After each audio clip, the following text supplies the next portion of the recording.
It yeah. That's true. Welcome everyone to the Exposure Ninja Digital Marketing Podcast Extra. Jess, do you want to do the proper intro?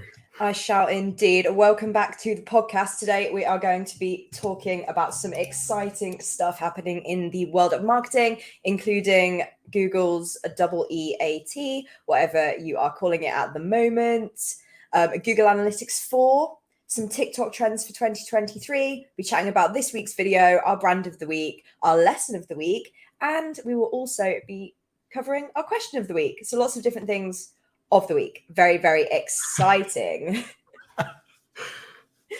All right, Jess, Google's made another strangely titled update. We had Spam Brain a little while ago. Now we've got EEAT, EEAT. What's going on? What is going on? Yeah, it's one of those updates that feels a little bit random, and it feels like they were kind of almost saying, we're already doing this, but just so you know, we're going to give it a name. So it was quite surprising to see that update. But I think it's probably going to help with this new kind of wave of AI content, as well as help reduce the amount of people who might be sort of commenting on something that they have no experience in, reviewing something they have no experience in. And yeah, for those who don't know, since I skipped ahead there, the new E in EAT, in EEAT, stands for experience. And rather than it being the experience that somebody might have reading your blog or whatever, it's the actual physical experience you have, whether that's like in your industry or if you're reviewing a product or involved with a product, the experience you've actually got spending time with that. Yeah. So, I mean, I suppose there might be some people who aren't like caught up with the whole EAT thing. So Google has, in an effort to produce or to show search results that are trustworthy, Google has for a while been prioritizing sites that demonstrate expertise, authority, and trust. So that's the EAT piece, right? And then this is particularly important for topics where there is some sort of consequence of that information being wrong, right? So if I'm Googling, what temperature should a baby's bedroom be, don't want an answer that's like, 65 degrees Celsius, probably pretty good, from someone on Quora who's just having a laugh, right? We need that to be reliable information. So how does Google work out whether it's reliable? Well, it's supposed to look at the expertise, authority, and trust of the writer and the website. So this is an additional E for experience. And yeah, like you said, Jess, not the experience of the website. So, I mean, I've got some thoughts on this. I think it's actually a really, really great update. I know that as SEOs, we can be a little bit skeptical and a bit, not another stupid Google update. But I actually think moving forward, this is fantastic news. Now, of course, there's the whole question about how does Google actually, how good is Google actually at detecting experience? And the process, of course, is that they will update their search quality rater guidelines, which are the guidelines that are used by the, I think, 100,000 plus search quality raters around the world. That's the one. Their job is basically to look at search results and say, does this pass my criteria that I've been given, yes or no? And it's a way of training Google's algorithm to look for these sort of difficult to define concepts by basically just throwing loads of data at it and training the algorithm, yes or no, yes, this passes. So it's possible that it will take a while for the search quality rater guidelines changes to actually be seen in search results, because firstly we have to train the algorithm and then it will present us with answers. But assuming that Google is actually going to get really good at identifying first-hand experience in content, I think this could be amazing. Right? If you search for something like product reviews, there is nothing more annoying than finding a page and it's just an affiliate page and the writer has clearly never used any of the products that are being reviewed, and it's just like, hey, click on my affiliate links and I've ordered them by the one that gives me the most commission. That's rubbish. This could actually be pretty cool. Yeah, I think you're absolutely right. I think I was just surprised that it was added onto the existing EAT, because I thought it was really important. And I think they could have done a bit more to kind of explain the type of content they want to see and sort of who not necessarily who would be targeted. And this is the thing, is every Google update, they're not really targeting anyone to be like, you're the villain, this is why we've made this update. But obviously it's sometimes nice to know what kind of content to avoid. But I think it is really good that they're sort of cracking down in a way on people putting half-baked content out there. And I think we've seen a trend definitely throughout a lot of the Google updates, especially this year, that they're really, really pushing for like this amazing content. They want content that's really, really good, that's going to give really good value to their customers, their users, their searchers. And I think, yeah, we're going to keep seeing updates like this. And I think this like little update to EAT that will go through these search quality folks. Totally forgot the last part of that, their name there. Search quality raters or robots. That's the one. That once it filters through, I think we will probably see like a bigger announcement or a bigger, update basically. So yeah. I'm excited to see what comes from it. And I know we're not supposed to talk about AI all the time on this podcast. I've been told by many different people, not too much AI, Tim, but you're told by me. and Dale and various. Yeah.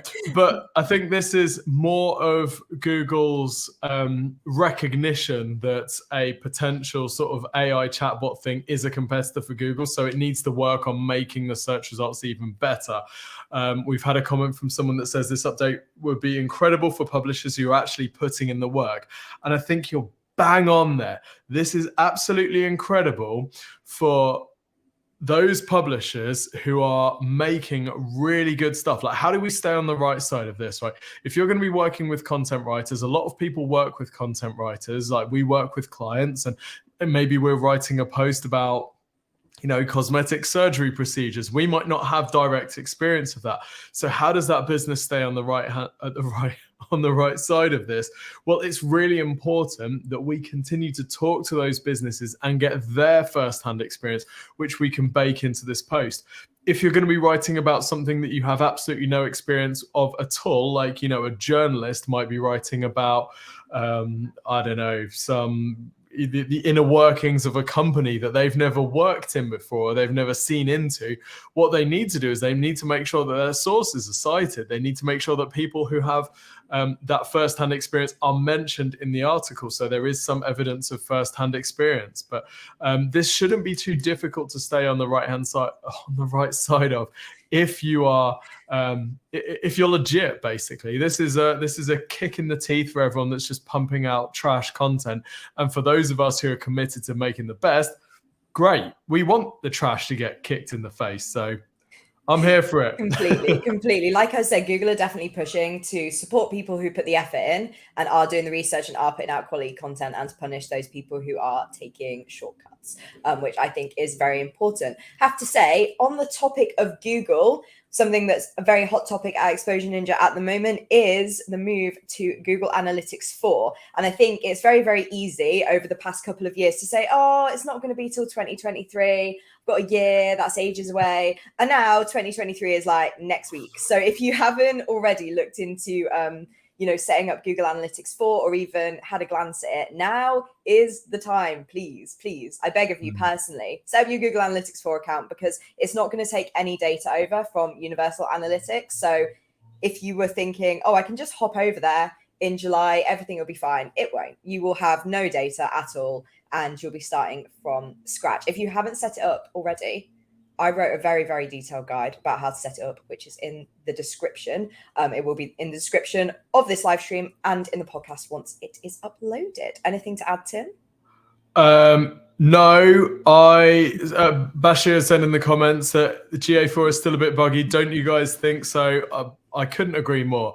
My totally mental projection for 2023 is that they're going to have to roll back the start date for this, because the businesses that we talk to and the marketers that we work with, no one's ready for this. This has been we've seen it for years coming down the pipe, this GA4 thing. I'll be honest, it's completely confusing. Most businesses have no idea where to start with it. Jess is guide is absolutely incredible, by the way. It's probably the best Google Analytics 4 guide I've read. So go to exposureninja.com or just search for Exposure Ninja Google Analytics 4 and you'll find it. But it's a really good guide to kind of getting things understood and working out where things are. We've also got some YouTube videos. We've got one that I put together, which is basically here's like the few things that you need to know in plain English if you want to get to grips with GA4. But I think it's going to have to be pushed back because, you know, if people aren't ready for cookies, Google keeps pushing back the Google Chrome cookie removal thing year after year. It gets pushed back. I can't not see a similar thing happening here. However, you need to be prepared. You need to have it installed so it's at least collecting data, as Jess says. This is exactly it. And I will say my guide is quite wordy and quite technical. And if you're the kind of person who just wants to get it set up and then have somebody tell you, these are the metrics that apply to you, this is what you need, we are offering very nice consultation calls where you can speak to some experts about GA4 and find out like what actually is going to work for you. And there is a link to sign up for that in the description as well.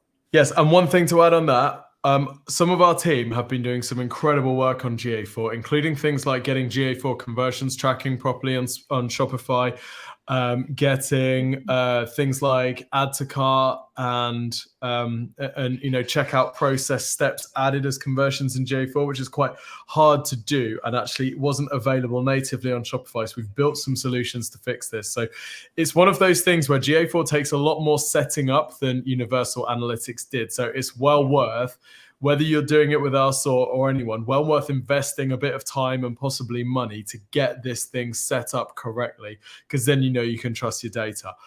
Otherwise, you know, this is the dashboard that you're going to be driving the business with for the next however many years. You need to make sure it's set up correctly from the beginning. Completely. Someone's asked, can I pay you guys to set it up? Yes, you can. Request the GA4 consultation that Jess has mentioned in the description, and there's a process that you can go through to do that. Yes, absolutely. And last thing to say about GA4 is, even though Tim's saying they might push it back, and even though I'm saying, you know, set it up now, leave it, whatever, please have a go with it, because it's totally different to Universal Analytics. There's stuff in there that's changed name. There's stuff in there that's the same name as something that was in Universal Analytics, but it actually means something different. And you will get in there and be like, oh my God, I don't know where anything is. So I definitely recommend having a play with it. And just figuring stuff out while it's collecting that data, so you can kind of double up on that.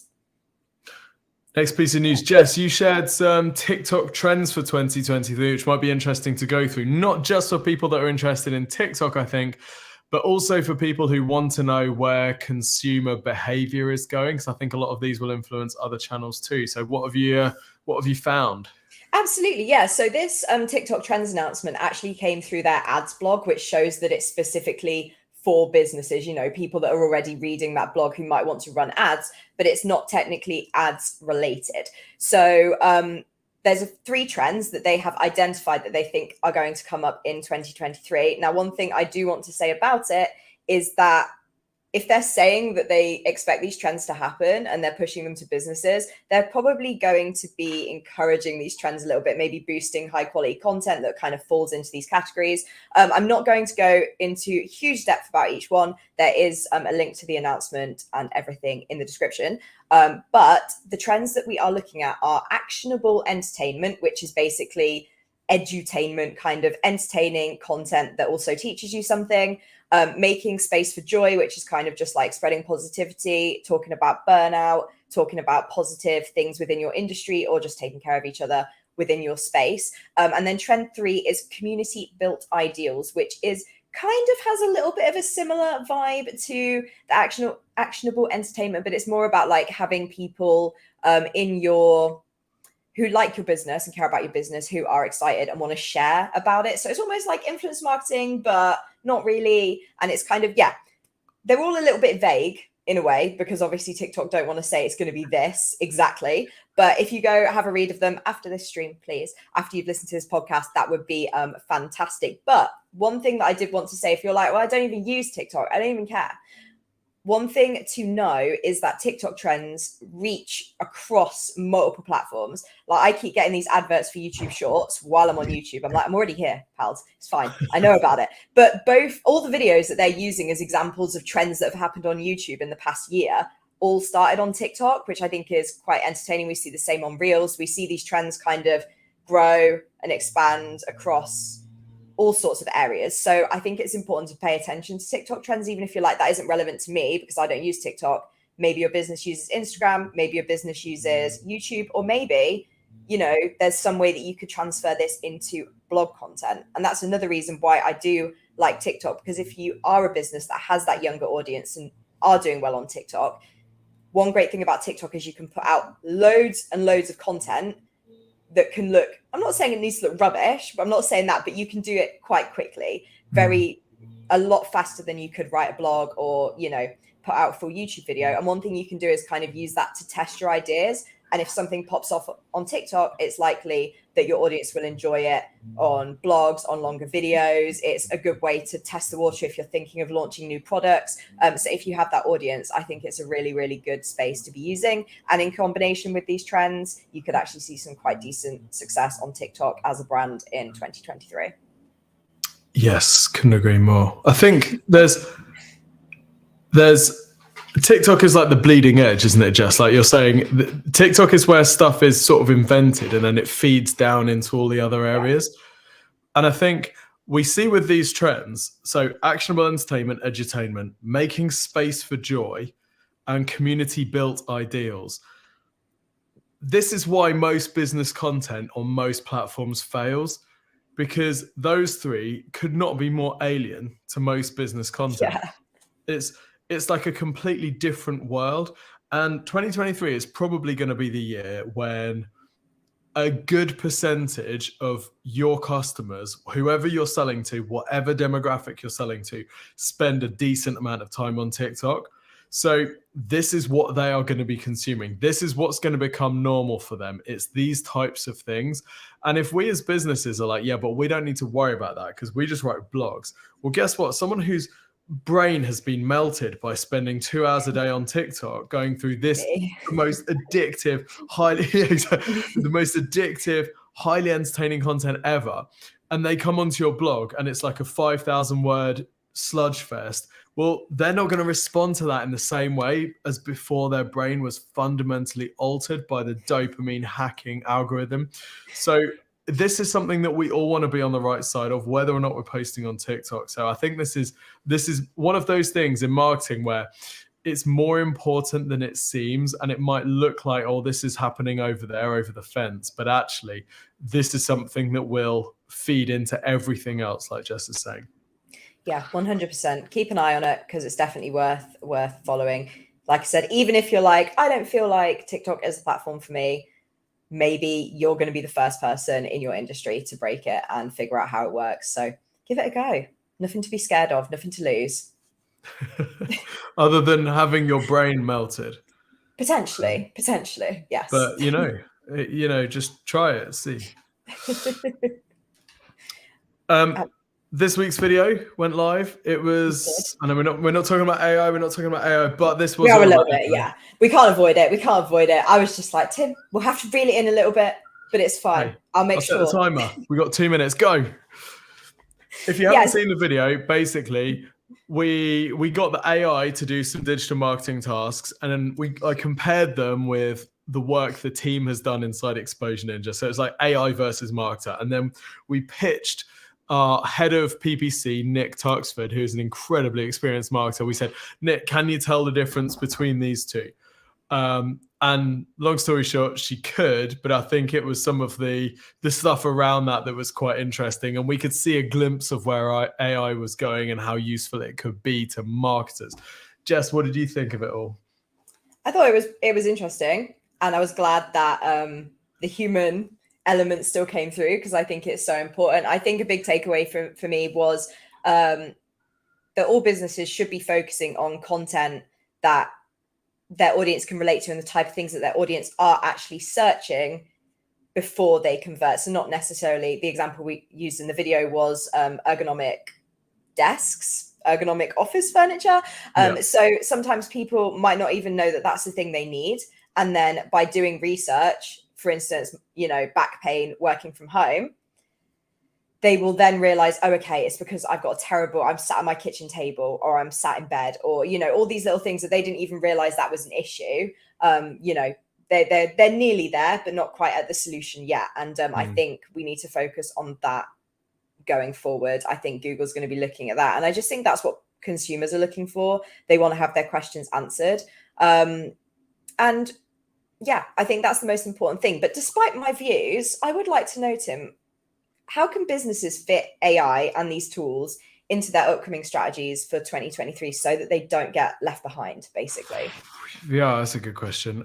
We've been playing with it in EM for quite a while, and I think the closest use for AI, the use of AI that is nearest to us is with help with content writing, which is one of the most time-consuming tasks that us marketers face.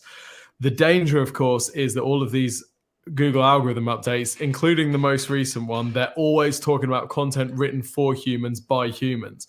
So Google's sort of setting a pretty strong line in the sand to say we don't want to be ranking AI written content, and not only that, we're going to punish sites that are publishing lots of it. So we've got to be really, really careful. And we've been experimenting with different tools that sort of check content to see how AI it is. Like, does it feel like AI written content?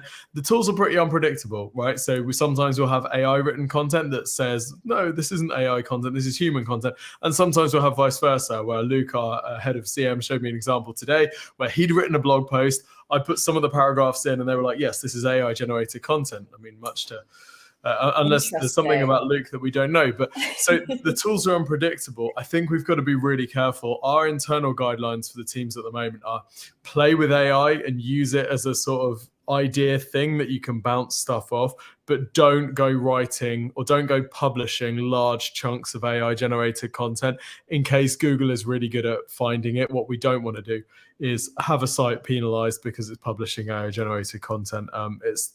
We saw it with Panda and Penguin back in the olden days of search, how sites and sometimes entire businesses just be decimated by Google being a little bit heavy-handed with after some previous transgressions. So we don't want to fall into that trap. So I think at the moment, how do businesses use it? Play with it, understand its limitations, and just keep an eye on it. But as for is it going to make your marketing significantly easier in 2023? I'm yet to see that many applications where it doesn't, where it helps hugely. It's good at creating sort of generic stuff. If you have a look at the video, you can see that actually none of those tasks we would want the AI to do for us. So I think it's just keep an eye on it. Yeah, completely. My experiences with AI so far have more been to do with if I need a little idea or if I'm trying to simplify something and my knowledge is at a level where I feel like I can't totally simplify it down. So I'll use something like we sometimes use Jasper on the content team, and they have a function that lets you change the reading level of what you're writing. And I've used that a couple of times if I'm I just can't find the words to explain this. So that's been quite helpful, but it's being used as a tool rather than doing all the work. It's just an extra little thing, a brainstorming tool or something like that. But yeah, I wouldn't want to use it to write content. And I think if I went on a website and was reading a lot of AI generated content, I would not think well of that business personally. Yeah. You can still tell, can't you? It's I think so. Yeah. Absolutely. Sweet. Jess, you have a brand of the week for us. I actually heard of this one, so I feel like I'm either getting cooler or you're choosing more mainstream brands, but I'm feeling proud for myself for hearing of this one. Well done. Yeah. Is this the first one that you've known? Yeah, I think it might be, yeah. That's totally fine. It was our lovely Lucy who put this brand forward for me a couple of weeks ago, and I've been trying to find time to fit it in, and this week was the absolute perfect time. So the brand is called Dash Water. Very exciting, and they are a direct to consumer, but also sell in some supermarkets and stuff now. Basically, water business. What they sell is flavored water, sparkling water, tonic water, all those kind of things. And the reason I chose them for the brand of the week, other than from Lucy's wonderful suggestion, was because I feel like they have very, very clear positioning as a brand. They sort of, obviously, if you're listening to the podcast later, you can open up the website on your computer or on your mobile phone, wherever you are browsing.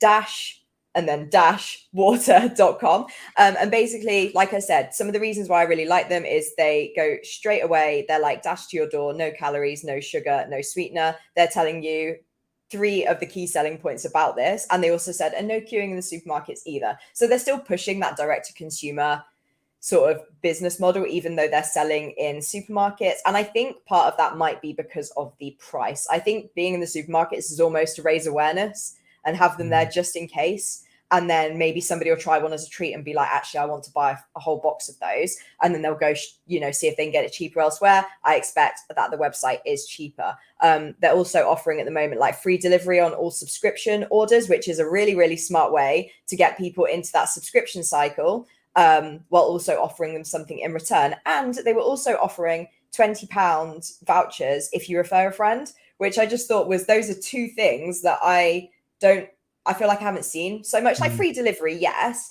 but the £20 if you refer a friend, like being that obvious on the main homepage, I thought was really, really good.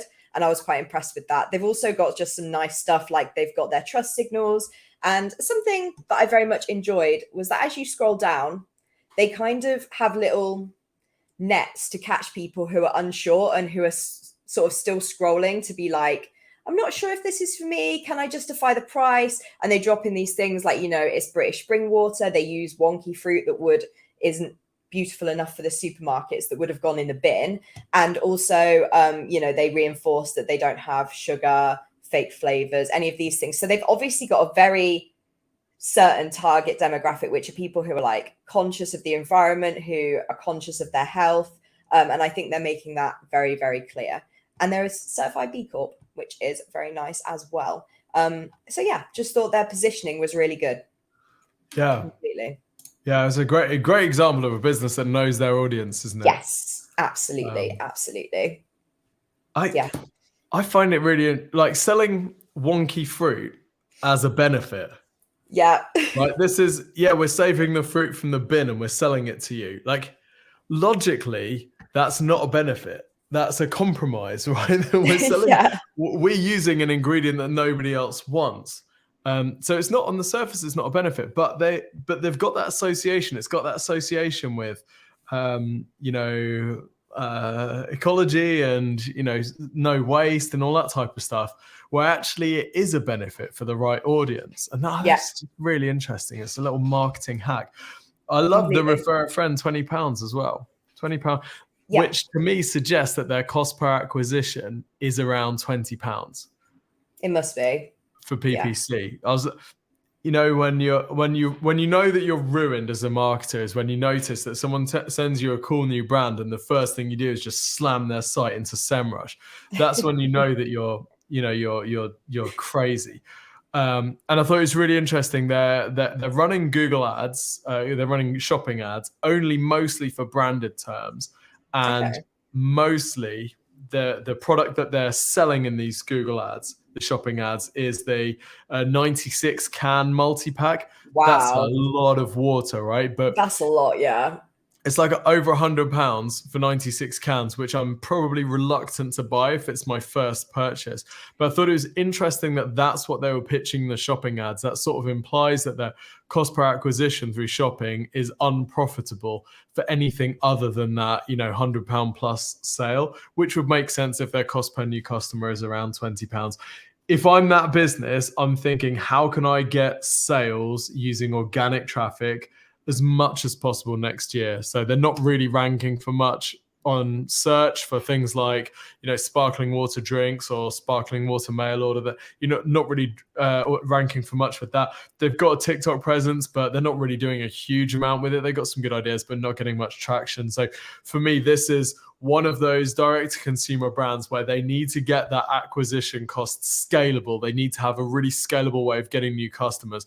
Otherwise, the numbers in the business are going to make it very difficult to grow because they're selling water via post, which is already expensive to ship. So they need to be getting those customers in really cheaply. So organic traffic has to be the way to go here. But yeah, brilliant website, I think, and delightful positioning. It makes me really happy. Yeah, completely agree. I think if I was this business, the first thing that I would say about them is that I like that they're not sort of compromising on price. They're kind of saying, hey, here's what we're offering you. these are the reasons why you should spend the money with us, because we're a B Corp, because we're using fruit that would have otherwise gone in the bin, etc., etc. But something that I would sort of recommend to any business like this who does have that really high like cost per acquisition, I think that might have been what you said, Tim.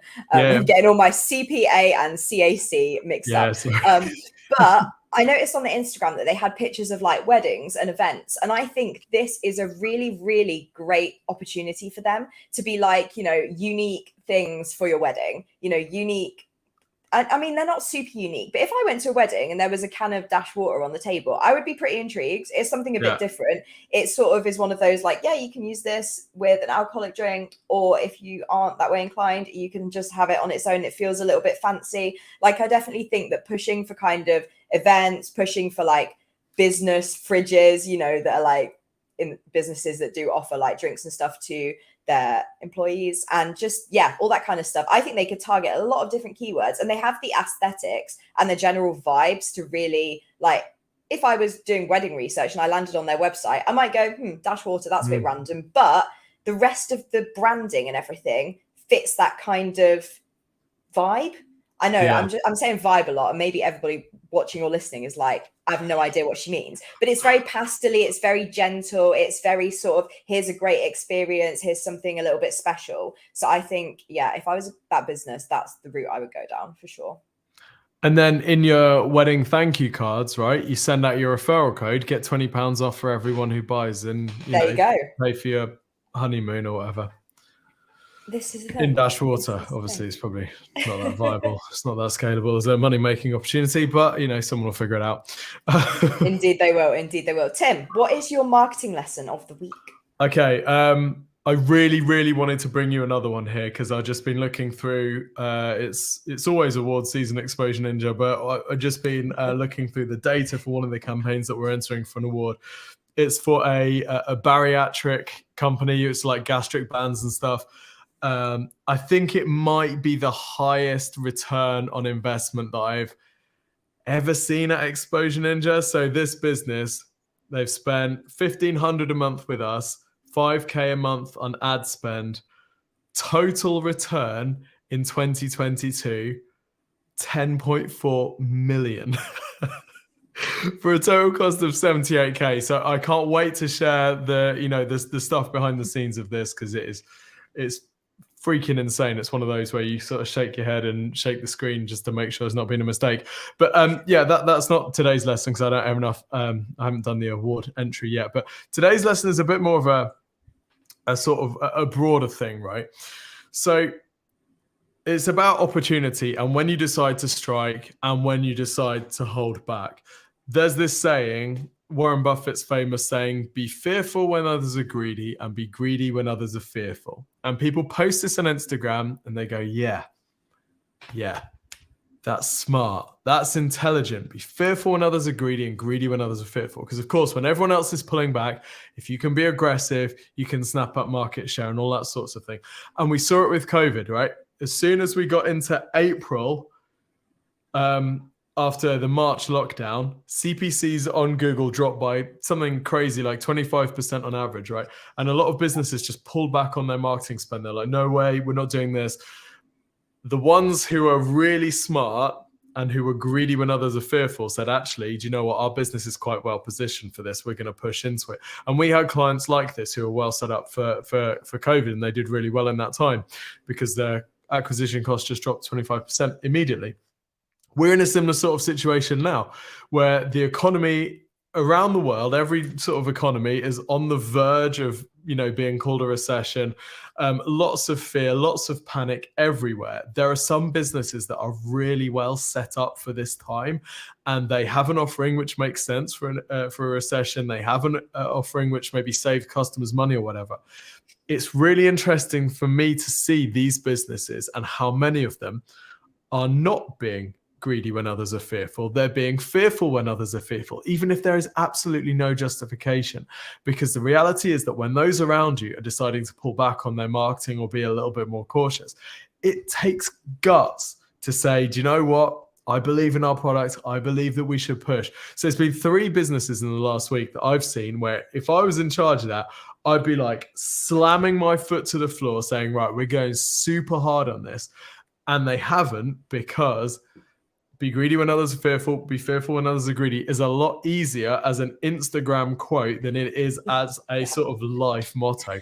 And I just think it's really interesting. It's so difficult to buy the dip because it goes against all of our sort of conditioning, our herd mentality that we have as humans, and often serves us so well. So that's my lesson. If you know that you're in a good place, freaking push through it. Don't pull back just because others are doing it. I don't know what else to say. No, I totally agree. And if you're sort of listening to that and thinking, how does that apply to me, or how can I kind of put that into play? The main thing to do is really pay attention to your customers. Try and figure out what kind of people they are and their behavior during a recession. So some people are kind of, YOLO, you only live once. They're more likely to spend and splurge during a recession, where there's others who will take longer and need more information before making a purchase. So there's all sorts of different types of customers. Tim did a video a little while ago about marketing during a recession, which you can watch after this video, or after this podcast, whichever, whether you're watching or listening. It's super, super important that you don't leave right now. Anyway, but the other thing I wanted to say as well is that don't sort of lose yourself or dilute your message too much just because you're worried that people won't want to pay your prices, because I'm seeing this a lot with supermarkets, and they're just a great example during a recession. There'll be some supermarkets, for instance, M&S, Sainsbury's, that people consider to be more high end and give you more of a like luxury experience, more M&S and Sainsbury's, I suppose. But they tend to fall into this place of like, I've noticed a lot of M&S advertising that's like, we're cheaper than Asda, and I wouldn't even, seeing those two names together was very strange for me, and I was just a bit like, M&S, stay in your lane. There's still people who are going to spend money with you and maybe even become more loyal to you. But maybe just, take a dive into your customer personalities, your customer behaviors, and don't just try and cut your costs, because that's just going to send you under as well. So yeah, that's my advice in that area. Know your customers. Yeah, know your customers. Dan Kennedy said there's no strategic advantage to being second cheapest in the market, right? M&S is never going to undercut Asda. So they need to be looking at, taking money from restaurants, let's say. And, I know we've probably got restaurant people watching, so sorry. But, if people are scared of, or they're more reluctant to go out and have a big night out, well, M&S is the cheaper alternative, but still a luxury. So this is something exactly that you deserve it. That's the marketing message to use if you're a higher price. Great shout. Completely. Do we have a question of the week, Jess? We do have a question of the week. The question of the week is, Tim, what do you expect to be the biggest issue that businesses face with the move to Google Analytics 4? What do you think is going to be the biggest hurdle? We've kind of discussed this already, but I think it's a nice place to end on, kind of summarizing what we talked about earlier. I think, firstly, getting conversions set up so they can actually see what's going on their websites is going to be a big hurdle for people, because Universal Analytics was easy. GA4 is, in many cases, much less easy. Then the second thing is getting to grips with it. Like you said, have a play with it, because on the surface, it looks horrific, and it is horrific. It's one of Google's. The reason it looks horrific is because it gives you everything. It's so powerful. And this is always a compromise, right? Wix websites, low power, easy to use. Google Analytics, high power, horrific to use. There's this like continuum. The more flexibility, the more control, the more data you have, the more this thing looks awful. And Google Analytics 4, I'm not going to lie, the user interface is awful. One of the worst products I've ever seen released. But it's incredibly powerful. You can do things on GA4 that you never would have been able to do on UA.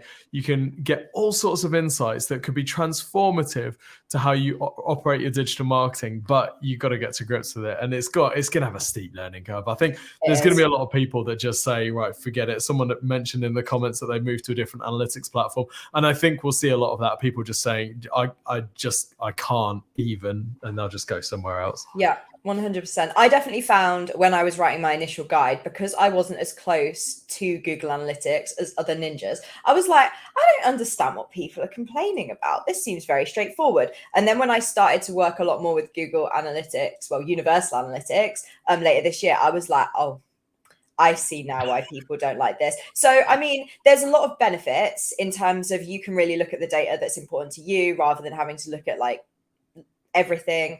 You can kind of niche it down if you have an app, which I feel like most people don't. But if you do have an app, it has huge benefits there. But it really is a case of trial and error and testing it out and seeing what works for you, basically.